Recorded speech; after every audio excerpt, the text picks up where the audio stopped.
बिस्मिल्लाहिर्रहमानिर्रहीम। अस्सलाम वालेकुम नाज़रीन, आप यूट्यूब चैनल देख रहे हैं। मैं इमरान खान हूँ। एक खबर ये आई कि इमरान खान साहब को एक मरतबा फिर पेशकश की गई है कि आप डील कर लें, खामोशी इख्तियार करें, पाकिस्तान से बाहर चले जाएं अपना इलाज करवाने के लिए, आपको तिब्बी बुनियादों के ऊपर पाकिस्तान से बाहर भिजवा दें।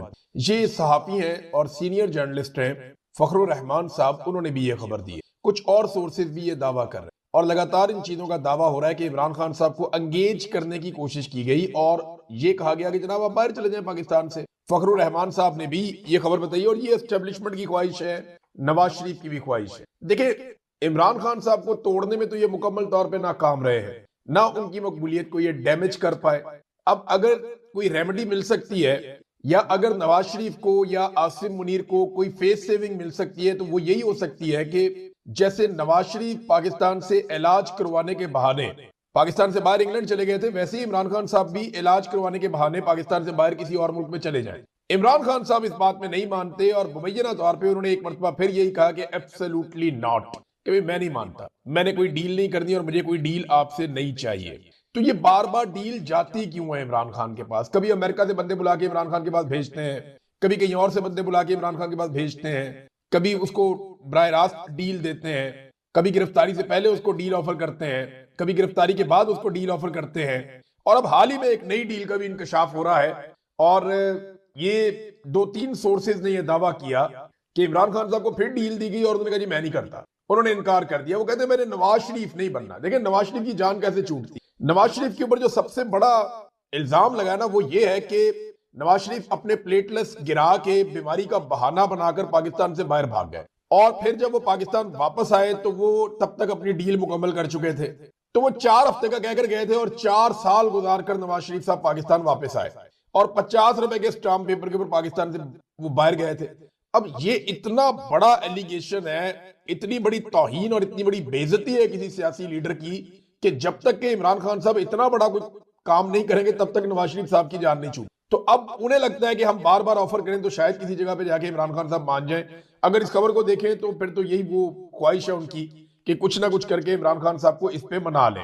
आज मुबैना तौर पे ये भी खबर रिपोर्ट हुई है, मुख्तलिफ लोगों ने रिपोर्ट किया और ये दावा किया जा रहा है कि शहबाज शरीफ की मुलाकात होगी महमूद खान अचकजई से। तो वजीर आजम शहबाज शरीफ है और एक तरफ महमूद खान अचकजई है, इनके बीच में मुलाकात हो सकती है और इमरान खान के हवाले से तो जरूर गुफ्तगू होगी। देखिए, शहबाज शरीफ इस वक्त क्यों एंगेज कर रहे हैं? जब भी कभी कोई पाकिस्तान तहरीक इंसाफ या अपोजिशन एहतजाज की सियासत कर रही होती है तो फौरी तौर पे हुकूमत एंगेजमेंट शुरू कर देती। उससे 2 चीजें होती, एक ये होता है कि एहतजाज का मोमेंटम टूटता है, यानी लोगों को ये लगता है कि जनाब ये तो मुज़ाकरात चल रहे हैं, कोई ना कोई हल वैसे ही निकल आएगा तो हमें निकलकर जोर लगाने की क्या जरूरत है। एक वो ये परसेप्शन बनाते हैं, तो इससे एहतजाज का मोमेंटम तोड़ने में थोड़ी सी मदद मिलती है। दूसरा, हुकूमत ये एक इखलाकी बर्तरी हासिल करने की कोशिश करती है और अपनी गवर्नमेंट को लिजिटिमेट बनाने की कोशिश करती है कि देखें जनाब हमारी यहाँ पे हुकूमत मौजूद है, हम जायज हुकूमत है, हम बातचीत भी कर रहे हैं अपोजिशन के साथ। हालांकि ये हुकूमत तो हुकूमत में होनी नहीं चाहिए थी, इनकी तो अपोजिशन भी नहीं बनती थी बेचारों की। 17 सीटों वाले तो कुछ चौथी नंबर की, तीसरी नंबर की इनकी पॉलिटिकल पार्टी बननी थी अगर सही इलेक्शन रिजल्ट्स के मुताबिक ये असेंबलियां कायम होती तो। बहरहाल ये हर मरतबा ऐसा होता है, इस मरतबा भी ऐसा हो रहा है। तो एक तरफ मुज़ाकरात कहा जा रहा है जी मुज़ाकरात होंगे, बातचीत होगी और बातचीत होनी चाहिए, और दूसरी तरफ क्या हो रहा है? क्रैकडाउन। इस वक्त पंजाब में भी क्रैकडाउन जारी है और सिंध में भी क्रैकडाउन जारी है। बड़े पैमाने पर पाकिस्तान तहरीक इंसाफ के लोगों को गिरफ्तार किया जा रहा है और बड़ी खामोशी से क्रैकडाउन हो रहा है। खबरों के अंदर आपको पता है मीडिया बताता नहीं है कि पीटीआई के ऊपर क्रैकडाउन हो रहा है। सोशल मीडिया भी आजकल तवज्जो दीगर चीजों की तरफ है, काफी बटी हुई, तो इसलिए ज्यादा उठाया नहीं जा रहा मामला, लेकिन क्रैकडाउन हो रहा है और बड़ी तेजी से वो लोग जो इलाकों की बंदिश कर सकते हैं, वो लोग जो तहरीक को तेज कर सकते हैं, उन तमाम लोगों को एक एक करके उठाया जा रहा है, चाहे वो कारकुनान है, मुतहर्रिक कारकुनान, या वो लीडरान है। जैसे तैसे भी उन्हें गायब किया जा रहा है, उन्हें उठाया जा रहा है, 3 एमपीओ के तहत उनको हिरासत में लिया जा रहा है। तो ये गिरफ्तारियां हो रही हैं, दूसरी तरफ क्रैकडाउन हो रहा है, घरों पे छापे पड़ रहे हैं पंजाब में खास तौर पे, और कई इतलात तो ऐसी आ रही है कि कुछ लोग वॉलंटियरली भी गिरफ्तार होना चाहते हैं। अब इसमें कितनी सदाकत है मैं आपको कह नहीं सकता, किसी बंदे का नाम लेना हो तो मैं ले नहीं सकता, लेकिन आपको मैं ये बता सकता हूं कि वफाकी वजीर ने भी एक ने कहा हुकूमत के बंदे ने कि जनाब हमसे तो राब्ता करके लोग कहते हैं कि जनाब हमें गिरफ्तार कर ले वरना ये 8 फरवरी हमारे खाते पड़ जाएगा दोनों तरफ से। देखिए ना गिरफ्तारी का कितना फायदा होता है। एक पाकिस्तान तहरीक इंसाफ आपसे पूछ नहीं सकती, आप कहते नहीं मैं तो गिरफ्तार हो गया था। दो, अगर 8 फरवरी को कोई बड़ा वकूआ हो जाता है तो हुकूमत आपके ऊपर पर्चा नहीं दे सकती, आप कहेंगे जी मैं तो उस दिन अंदर था। तो ये डबल डबल फायदा हो जाता है अंदर होने का, कि आपकी हाजिरी भी पड़ जाती है और आपकी खाल भी बच जाती है। बहरहाल ये इस तरह के लोग होते हैं, लेकिन पाकिस्तान तहरीक इंसाफ में अब ऐसे लोग कामयाब नहीं होंगे, क्योंकि पाकिस्तान तहरीक इंसाफ ने एक बड़ा कड़ा एहतसाब शुरू कर दिया है अपने अरकान असेंबली का और ओहदेदारों का, और एक एक करके अब वो नाम सामने लेकर आ रहे हैं, एमएनएस के, एमपीएस के, सोशल मीडिया के ऊपर जो पाकिस्तान तहरीक इंसाफ का अपना सोशल मीडिया है या उनकी अपनी पार्टी के लोग हैं, उन्होंने अब ये मामला उठा दिया। वो ये बता रहे हैं जी फलाना एमएनए एक दफा भी नहीं आया, ये एमपी है ये भी नहीं, ये मिनिस्टर है ये भी नहीं आता था, इसको इमरान खान साहब का करीबी साथी है ये भी नहीं आता था, ये जो बंदा है इसको ये ओहदा दिया हुआ वो भी नहीं आता। अब सोशल मीडिया ने ये बेड़ा उठा लिया है और वो एक एक करके बता रहे हैं कि जनाब कौन आता है और कौन नहीं आता, ये रोला पड़ गया। दूसरी जानिब एक और चीज हुई और बड़ी इंटरेस्टिंग है, 8 फरवरी के एहतजाज से बिल्कुल पहले, यानी एन जब एहतजाज का माहौल बना हुआ है और इमरान खान साहब को कैद तन्हाई का सामना है और उनकी आंख को इलाज की जरूरत भी है और तहरीक चलाने की कोशिश हो रही है, तो शेर अब्दुल मरवत और मिशाल यूसुफजई ने आसमा शराजी साहिबा के प्रोग्राम में इल्जाम लगाया कि तोशाखाना 2 केस में वो हार जिसकी वजह से बुशरा बीबी इमरान खान साहब को सजा हुई है, वो हार अलीमा खानम ले गई थी। ये उन दोनों ने इल्जाम लगाया। वैसे ऐसी कार्रवाई तो कोई दुश्मन भी ना डाले इस मौके पर, जब इमरान खान साहब कैद तन्हाई में है, फंसे हुए हैं, बुशरा बीबी भी अंदर है, इमरान खान की बहनों को रोजाना वहां पे जेल के बाहर मार पड़ती है, जब भी वो आती है बार बार उन्हें उठा लिया जाता है, उन्हें हरासा किया जा रहा है, उनके ऊपर मुकदमा चल रहे हैं और उनको गंदे अंडे तक मारे गए, बहुत अजीबोगरीब बालों से पकड़ के घसीटा भी गया। ये सारी घटिया हरकतें हमने वहां पे अडियाला जेल के बाहर होती हुई देखी है। वो बेचारी रोजाना की बुनियाद पे अदालतों में जा रही है, जब वो अपने भाइयों का मुकदमा लड़ रही है उस वक्त इस किस्म की चीज इस तरह लेकर जाना उनके बारे में बड़ा अजीब सा, कोई दुश्मन भी ऐसा ना करता, लेकिन ये इन दोनों ने किया। शेर अब्दुल मरवत ने ये इल्जाम लगाया और मिशाल यूसुफजई ने इसकी तस्दीक कर दी इस इल्जाम की। तो जनाब शाम तक अलीमा खानम का इस पे जवाब भी आ जाएगा, जो भी जवाब आएगा फिर हम आपके साथ शेयर करेंगे कि अलीमा खानम इसके बारे में क्या कहती है।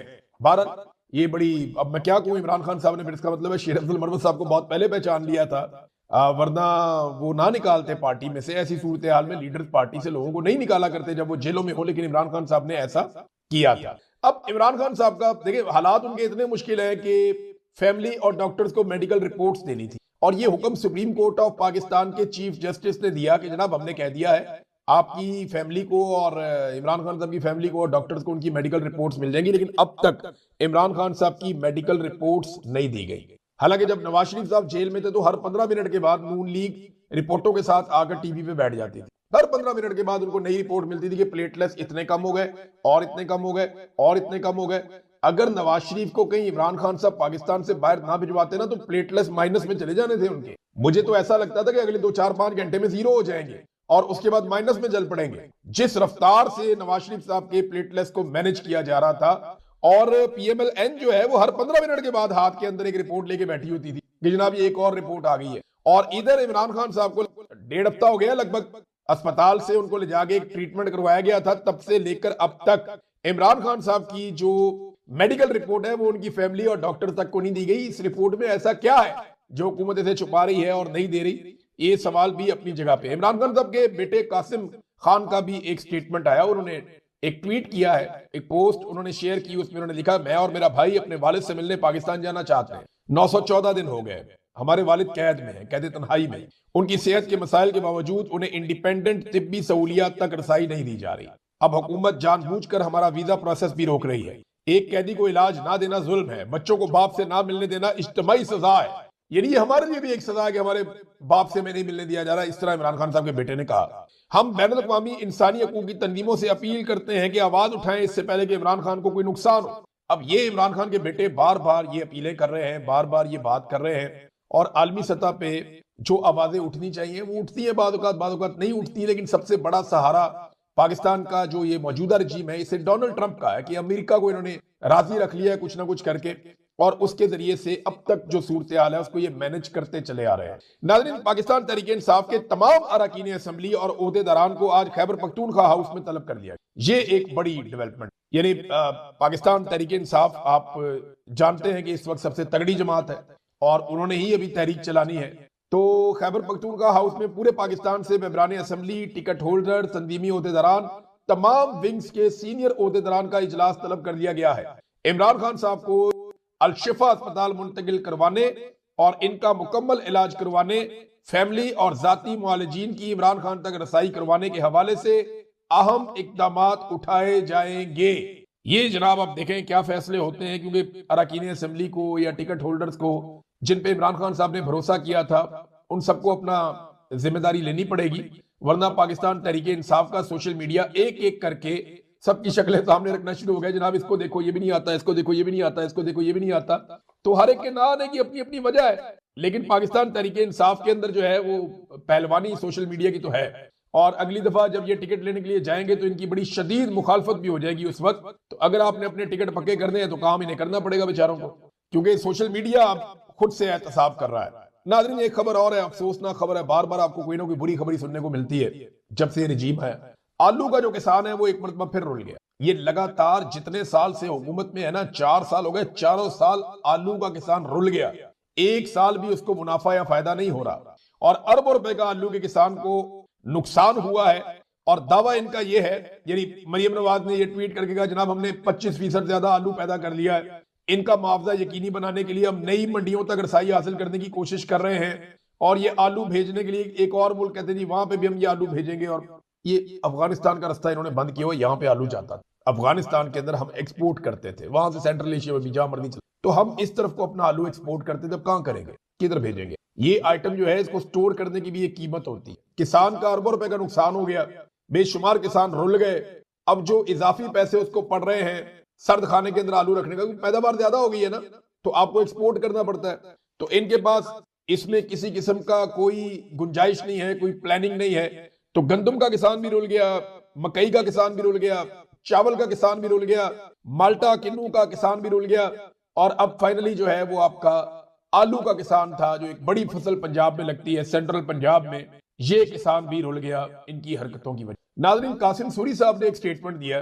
देखिए मैं ये बात पहले से जानता हूं, मेरी कासिम सूरी भाई से बात कभी कभी होती है, उनका मेरे पर बड़ा एहसान भी है। उन्होंने मुझे कायल किया, मुझे पाकिस्तान से लेकर आए कि आवाज अपनी बचाना बहुत जरूरी है, और उन्होंने मेरी बड़ी मदद की, उनके दोस्तों ने मेरी बड़ी मदद की, तो मेरा उनसे राब्ता रहता है। और मैं ये जानता हूं कि माली एतबार से कासिम सूरी साहब, क्योंकि वो एक ईमानदार आदमी है, उन्होंने करप्शन अपनी लाइफ में की नहीं है, वरना जिस ओहदे के ऊपर वो बैठे हुए थे वहां तो लोग बहुत पैसा बनाते हैं। एक छोटा मोटा कोई बंदा नाजिम अपने इलाके का बन जाए ना, तो वो करोड़ों रुपया बना लेता है। और कासिम सूरी तो डिप्टी स्पीकर पाकिस्तान के थे, कौमी असेंबली के, लेकिन उन्होंने वो काम नहीं किए जो नॉर्मली सियासतदान करते हैं 2 नंबर तरीके से। तो कासिम सूरी साहब के पास पैसे वैसे नहीं थे, और वो बहुत खुददार इंसान है, यह बात भी आप अपने जहन में रखिए, यानी वो बहुत खुददार इंसान है। अल्लाह रब्बुल इज्जत उनकी खुददारी को सलामत रखे। मेरी उनसे ये बात हुई थी और मुझे पता है कि वो वाकई में ऊबर टैक्सी चला रहे हैं, और उन्होंने कहा मुझे इस बात पे फख्र है, कासिम सूरी ने मुझे कहा था मुझे इस बात पे फख्र है